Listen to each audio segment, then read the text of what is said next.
Hello everyone and welcome back to my channel. This is Laura with Stitchin with Laura. How's everybody doing? I hope everybody is having a great day. Well, for this video I am going to do a tutorial.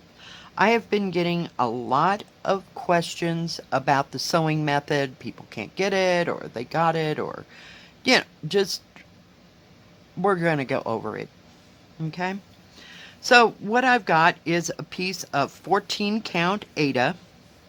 I have 2 strands of thread. I know, yeah, 2 strands on 14 count, and I'm going to show you, hopefully up close, how to do this.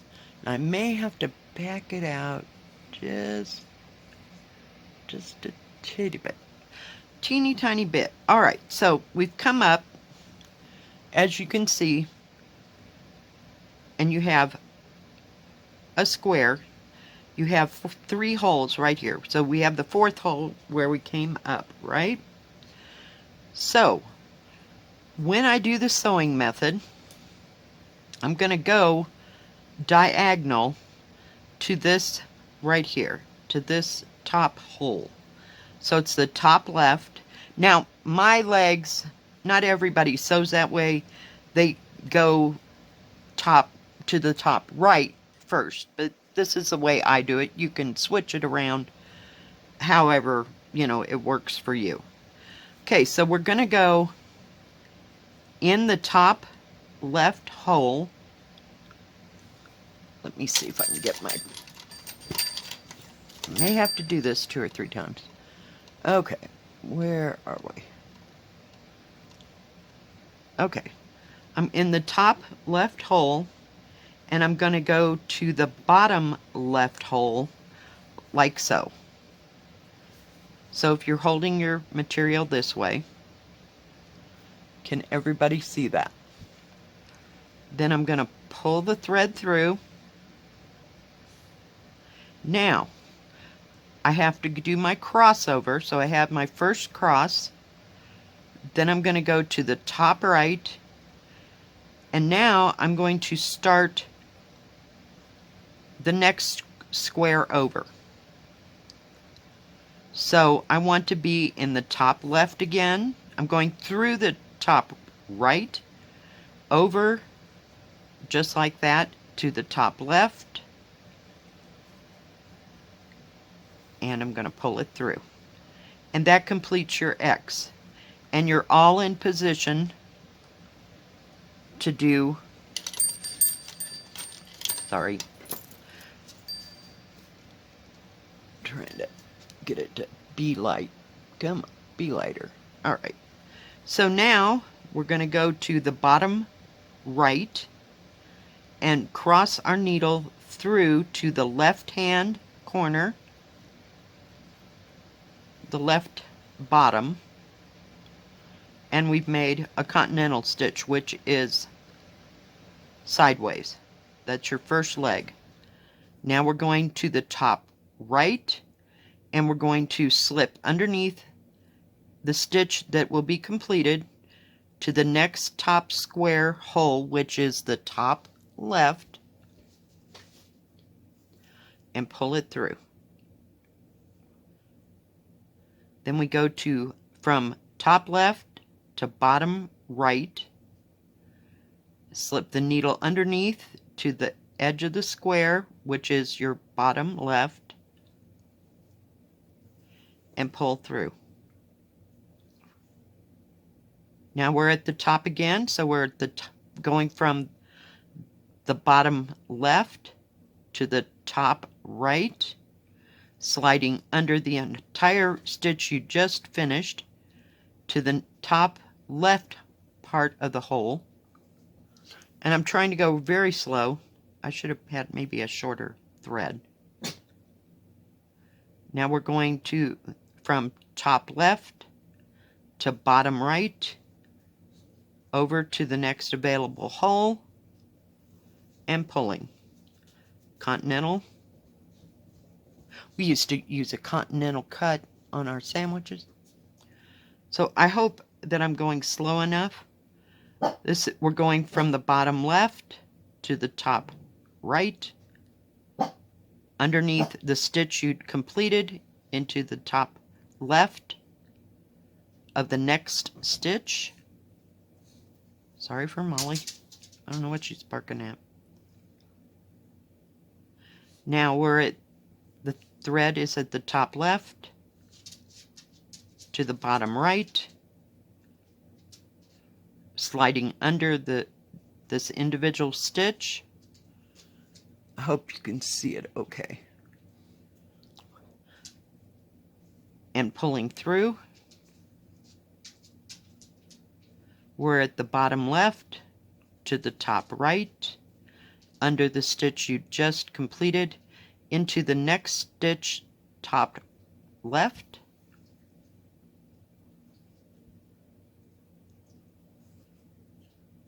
down to the bottom right, underneath the weft, or I don't know which is which, weft of the fabric, into the left bottom. Got a Continental stitch. Now, some people can do, I'll show you, that's how to complete a stitch each time. Make sense? Now, some people stitch just one leg at a time. So if you start your stitches with the bottom left, if you start your stitches with the bottom leg going this way, you would just come over here and you're going to angle your needle up to the top left, going through the bottom right, and it makes the Continental stitch, which is a half cross stitch.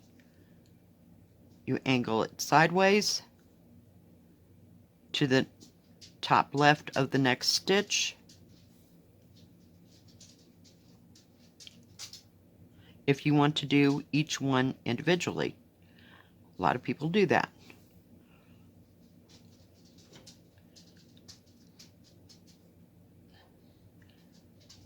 I'll get a few done here. So if it's easier for you to do one leg at a time, that's great. That's fine. Sooner or later, you will learn how to do both. Whoops, I went to the wrong place, see? Now I'm all screwed up, so let me get it where it needs to be. All right. Top left to bottom right. I forgot to go diagonal because I was talking. Now, in order to go back, I have to turn it because my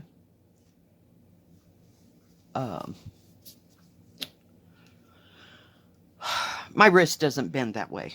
So, if you'd like, you can turn the whole thing upside down. Now we've got it upside down. You see the other stitches we made. And we're in, it's going to turn out the same way. So this time, we're going to go from top right into the bottom left,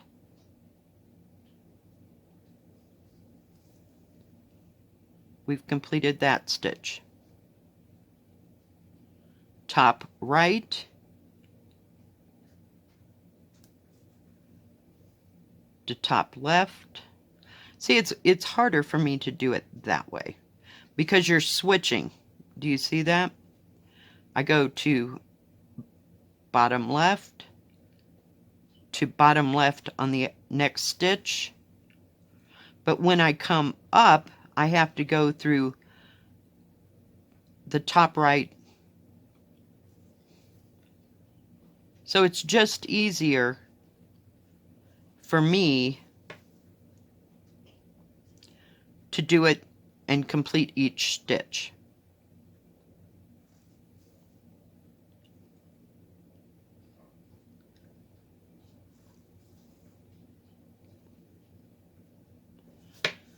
Okay, now somebody asked me, I hope that that clears up a lot, and I hope I've gone slow enough. See, I don't like my stitches that way at all. Do you see the difference? It's just all kind of whacked out. But if you do them all one stitch at a time, for me, they turn out nice and even. Now, we're going to do this again, starting with the leg, going that direction first. So you go from bottom left to top right, across just one stitch, and down. Over to the right, left, bottom,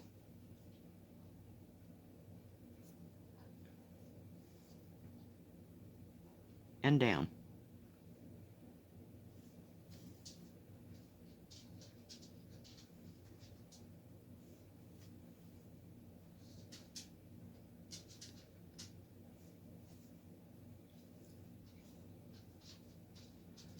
Bottom left to top right, under the thread, or under, the warp or what raft of the material. I'm not real sure. Never really paid attention.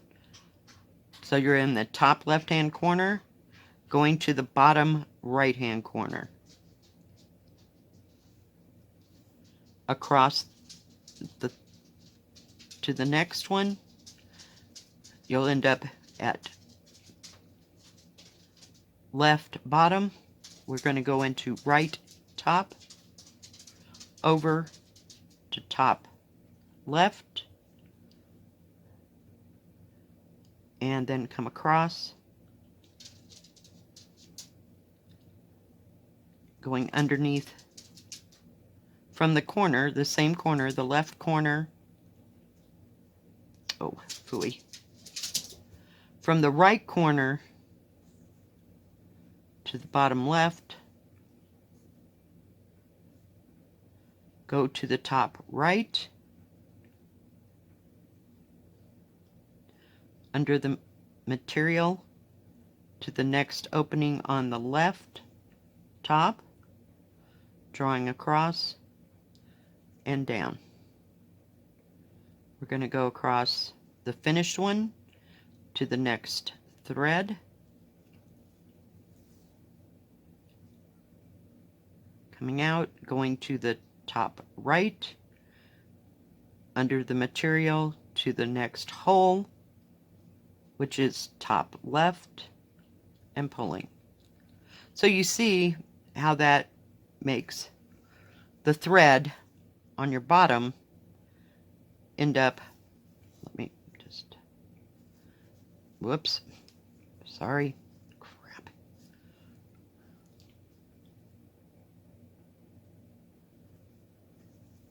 Like so. It looks like that. I start my first one going in this direction. I don't know why. It's just the way I've always stitched. So, you can do whatever you feel comfortable with, but I like the way it makes a complete stitch, and it looks more uniform than going one thread in one direction. I can't do that. I don't know, my brain just doesn't work that way. I don't know what to tell you. But I hope that that helps. If you have any questions, please put it in the description box below. Whoops, I went the wrong way. I'm looking at the camera and moved it the wrong way. If you have any questions, just ask me in the comments, and I'll try to address these kind of things in a short, like, tutorial type thing. Now, another thing that somebody asked me, let's go over here for just a second. I'm using the pink one, the Pink Lotus that I started. Now, the whole thing sits, let me back you out. Sorry, my bad. Okay. The whole thing, this is the top. this is the top, and way down here is the bottom.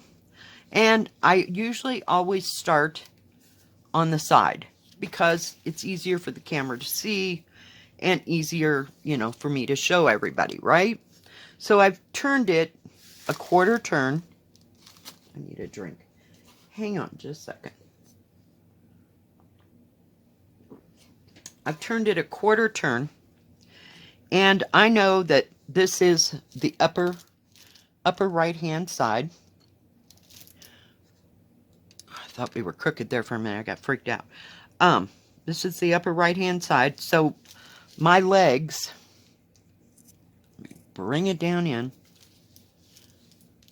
Can you see where that stitch is?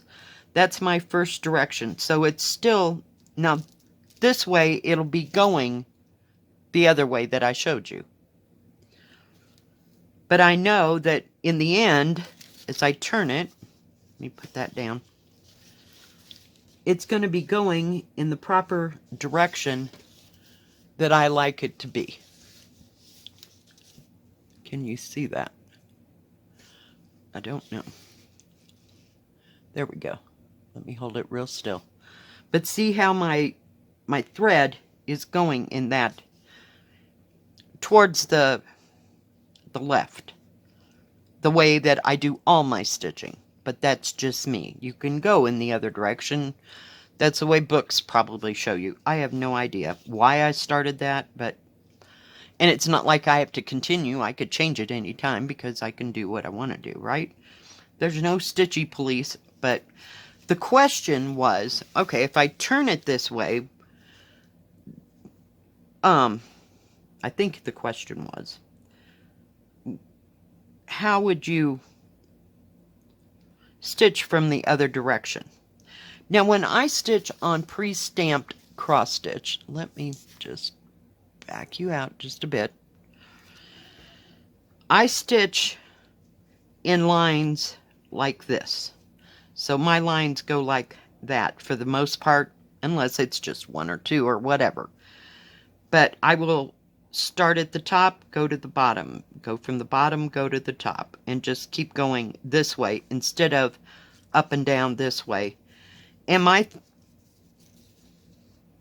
stitching is fairly even. That's the way I do it, because if I, let's see, I don't know quite how to explain this, but I hope I'm explaining it well. Okay, let's say I turn around, okay? I cannot stitch going, fold it so you could see. I can't stitch this direction going that way with the material straight up and down like that. I have to stitch it sideways because my wrist, I fractured one.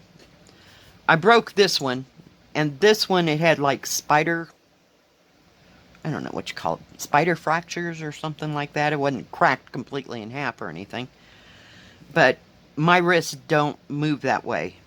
And I've learned that if I stitch straight across, coming back, I have to turn it sideways just to see what I'm doing. So I've learned with my pre-stamped to just stitch in lines up and down, like it's going to be this way. And I've also found out that if I got to the other end, let me get there real quick, hang on. And I go back, it makes a ledge that I don't like. So I stopped doing that, especially in big areas.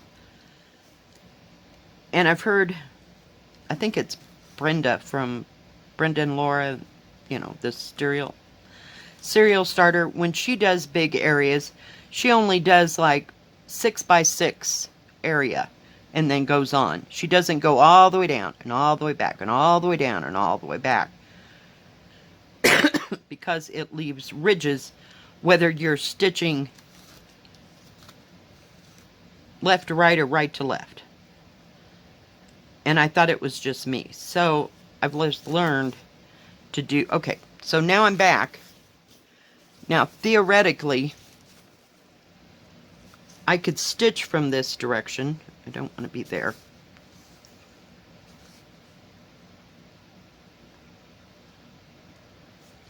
Okay, I want to start in the top left. So if I wanted to, I can turn it back around and stitch straight across because everything's in line to stitch. I hope that makes sense. So I just leave it going from the side of it. Here's the top again. Here's the side. So if I just go up and down this way, I'm still stitching the same way. Does that make sense? I hope it makes sense. But I wanted to address that too. Now, if you wanted to, you can turn the whole thing upside down. So do a complete turn. Gotta get my little thing out of the way. And your stitches will all be going in the same direction. But you have to turn it all the way upside down. Not a quarter turn, not a half turn, all the way upside down. I guess that would be a half turn. I'm sorry. Turn it, just flop the ends, and then you can stitch the same way because it would be going in the same direction. I hope this all makes sense. If it doesn't, and you need to ask questions, carry on. Because, yeah, sometimes I don't explain things well. And that's why I don't do too many tutorials, because I can't explain things well. So, yeah. I hope that addresses a couple things, you know, that y'all have been asking and wanting to do. And it is faster to stitch on top. Just try not to pull it too tight, you know. Just make your stitches even, especially if you're working on regular material, you know, like regular Aida. This, it doesn't give much at all. As far as pulling it too tight, it's not going to cinch the fabric like if you were using even weave or linen or regular Aida. Because I have some, let's call it 16 count Aida from Wetchlet, that if I pull it too tight, it's going to cinch it up. So just try to take a deep breath, calm, and just stitch. And you're going to, after a while, you'll get a gauge. Go slow. I know it's frustrating in the end, but, you know, just take it one stitch at a time. There's no stitchy police. If it doesn't look the way you think it should look, then take it out and do it again. Just do a few stitches until you get onto it, and then it'll be just like you've never stitched any other way. That's all I can, you know, that's the only way I can explain it. But it takes practice, and not all of us are going to learn at the same pace. That's fine. Nobody is pushing you. This is supposed to be fun. But, you know, it makes stitching a little bit more enjoyable. You don't have so much up and down motion. I can't handle it. My shoulder won't handle it. So that's why I started using the sewing method. And because pulling a thread up and then putting it down and pulling it from the bottom and pulling it back up, it kills me. So if this helps, I hope that it does. But if you, like I said, if you have any questions, please put it in the comment section. Thank you for watching today. If you like this video, please give it a thumbs up. Don't forget to subscribe. And please hit the bell, and that way you'll know when my next video comes out. Stay safe, stay healthy, God bless, and we'll see you later. Bye-bye. Keep stitching.